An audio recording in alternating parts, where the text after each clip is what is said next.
और इसी बीच एक बड़ी खबर आपको बता दें कि वजीर दाखिला अमित शाह का जम्मू कश्मीर दौरा है। 3 रैलियों को खिताब करेंगे अमित शाह। किश्तवाड़, गुलाबगढ़, रामबन में रैली करेंगे।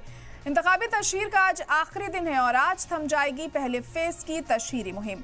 18 सितंबर को वोटिंग होनी है। पहले मरहले की वोटिंग 18 सितंबर को होगी और आज आखिरी दिन है पहले फेज के चुनाव प्रचार का, जिसके चलते अमित शाह जो पहुंच रहे हैं जम्मू कश्मीर में 3 रैलियों को खिताब करेंगे। वो किश्तवाड़, गुलाबगढ़, रामबन में वो रैली करेंगे। इंतखाबी तशहीर का आज आखिरी दिन है पहले फेज के लिए और आज थम जाएगी पहले फेज की तशहीर। 18 सितंबर को वोटिंग होनी है और उससे पहले जो तमाम सियासी दल हैं पुरजोर तरीके से लगे हुए हैं, खुद को बेहतर साबित करने में, लोगों के बीच पहुंच रहे हैं, उनकी दिक्कतों को सुन रहे हैं, भरोसा दिला रहे हैं कि अगर उनकी पार्टी सत्ता में आती है तो किस तरीके से वो बदलाव लेकर आएंगे और उनके लिए बेहतरी के काम करेंगे। और अब अमित शाह पहुंच रहे हैं यहाँ पर आज और 3 रैलियों को वो खिताब करेंगे। कई अहम बातें उनके जरिए इस दौरान रखी जा सकती हैं।